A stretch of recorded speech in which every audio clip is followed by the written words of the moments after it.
Hey everybody, Mike Slifer here in the First Alert Forecast Center, and we have a lot to bring you tonight. We certainly have been in a rather warm stretch, third day in a row, with temps in the 80s, and we are forecasting to get there again for the Hartford area tomorrow. So that will make day 4 this month. 84 today, and normal high is 67 degrees. So we were 17 degrees above normal. Again, unseasonably warm, just 5 degrees shy of the record 89 set in 2007. 58 was the low temperature this morning for the Hartford area. Normal low 46. So needless to say, these numbers are certainly warm, more typical of, say, mid-August compared to early October.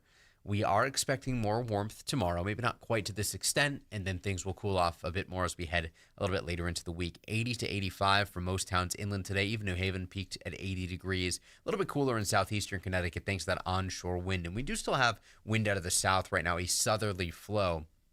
Temperatures still between about 65 and 70 degrees everywhere.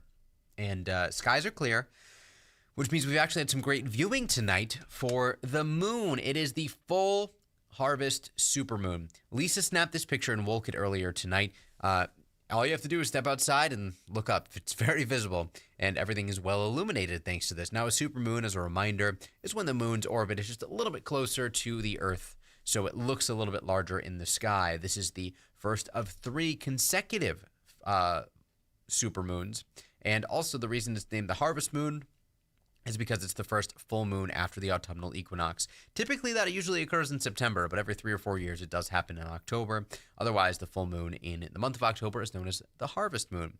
Moon set is 7:26 in the morning, so you certainly have plenty of time to view it, whether you're going to head out this evening or head out tonight or early tomorrow morning. Plenty of time. Skies will be clear.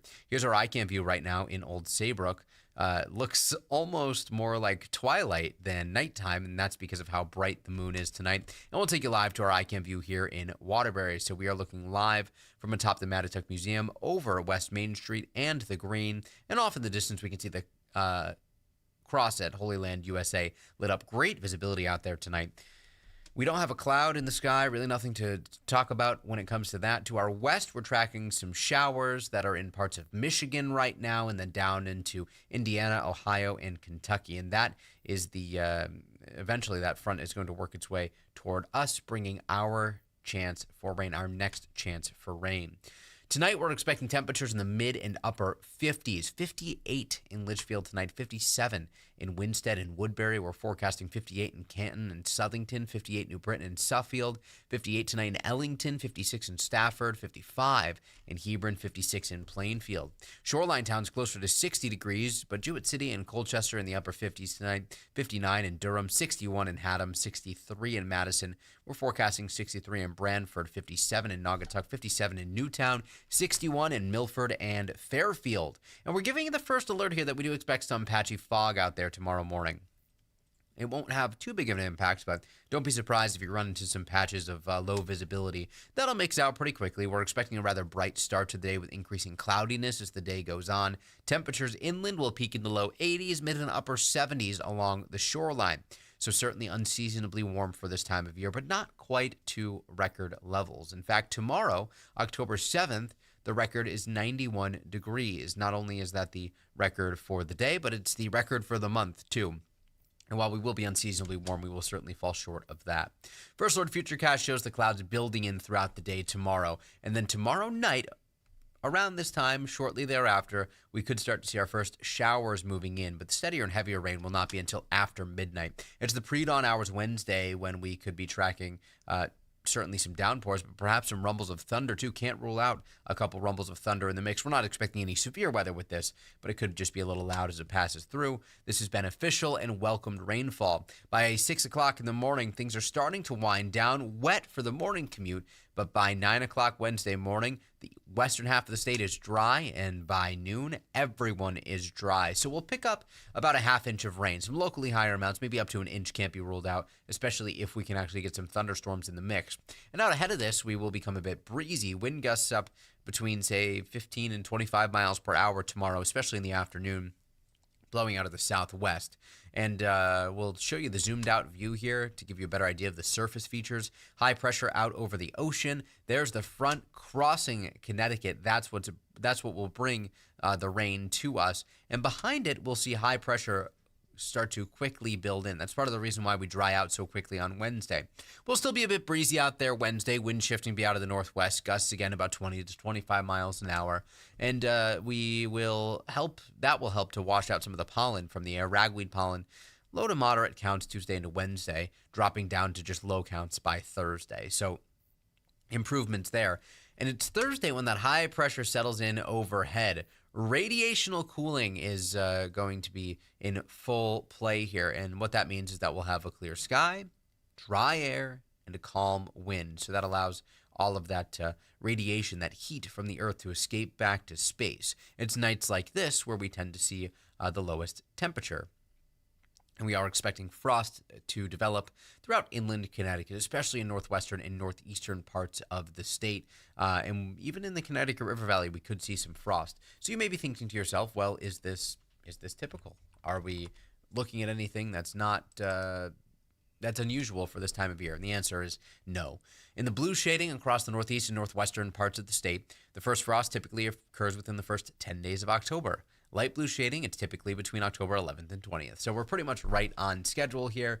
It is less likely at the shoreline at this point in time. Here's a map of temperatures on Friday morning to give you an idea. Some spots, again, close to freezing in the northwestern part of the state. Otherwise, we see a lot of mid-30s on the map, but closer to the 95 corridor, we're actually closer to 40 degrees. So that is going to limit the chances for frost near the shoreline. Temperatures do rebound back into the 60s by Friday afternoon. Seasonable for this time of year. We're expecting a lot of sunshine out there. Really looks beautiful to end the work in school week. It'll be great for Friday night football. You may just need to pack an extra layer as temperatures will be dropping back pretty quickly again once the sun sets. And that sets the stage for some great weather for the Eversource Hartford Marathon on Saturday. We're expecting mostly sunny skies, temperatures climbing out of the 40s into the mid and upper 60s. You'll note a lot of text on the First Alert 7-day here for the Sunday to Monday time frame. Showers, breezy. We'll be watching a coastal storm. We're going to break that down for you in just a moment. We did want to show you the planner that we have for the Hartford Marathon on Saturday. 44 at 8 a.m. up to 47 by 9, back into the lower 50s by 10, mid-50s by 11, and by noon we're looking at lower 60s. Wind will be calm, and we're looking at full sunshine to start off the day. Again, looks like a great day for the marathon. No weather woes. Perhaps that changes by Sunday. Here's the setup on Sunday into Monday. We'll have high pressure dropping out of Canada, and we'll have an area of low pressure moving up the eastern seaboard. So the question is, which one of these wins? If high pressure can build in Sunday into Monday, that will lead to a continuation of our dry and bright stretch. However, if that low can move a little bit farther north, or if the high is a little bit later to build in, that'll open the door for some wetter and breezier conditions. We certainly could use the rain. We've been watching deficits grow, but might not be ideal for October weekend plans. Lots of events happening over the next several weekends. We'll be watching very closely, and we'll be the first to alert you as soon as we get a more concrete idea of what is going to happen. In case you're wondering what that looks like on a model comparison, this is 5 p.m. Sunday, the American model, showing the showers into Connecticut. The European model doesn't even show showers nearby. It's dry even into the mid-Atlantic. So this is why we are saying there's a lot of differences right now that we have to watch. We do briefly want to take you to the tropics. We have disturbance near the Yucatan Peninsula, low chance of actually becoming named here in the next 7 days. But that disturbance out in the central Atlantic as it moves toward the Lesser Antilles actually has a high chance of becoming named not only in the next week, but in the next 48 hours. Next name on the list is Jerry. We will be the first to alert you if that becomes named. To take things back home, we're looking at the 8 to 14-day outlook here. So this would be from October 14th to the 20th, bringing us into the third week of the month. And it looks like temperatures could remain above normal. Shades of red indicating the higher likelihood that temperatures remain above normal. We don't know by how much, but the pattern certainly looks like it could favor some more warm days. So if you like warm days, we still have plenty of time to enjoy them. By the middle of the month, the normal high is 64 degrees. By the start of November, normal high is 57. We lose 5 degrees between the 1st and the 15th. By November 15th, normal highs 52, down to 45 on December 1st, 41 by December 15th.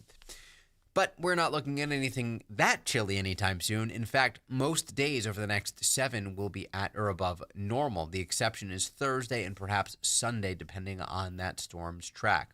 We're forecasting temps tomorrow to be well above normal, unseasonably warm, lower 80s inland, upper 70s along the shoreline, closer to 70 on Wednesday, lower half of the 60s Thursday, mid 60s Friday, mid and upper 60s Saturday, and then we watch Sunday and Monday for the holiday weekend. A lot of people out of work or off from school on Monday too. So, of course, again, we'll be the first to alert you as soon as we get a better idea of how things will play out there.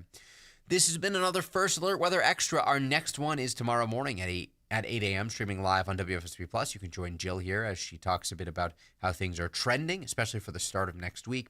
But in the meantime, if you want more forecast info, you can join us on the Wax at 10, and you can join Mark tonight at 11. Hope you had a great night. I hope you had a great day, and we'll see you over on the Wax in 20.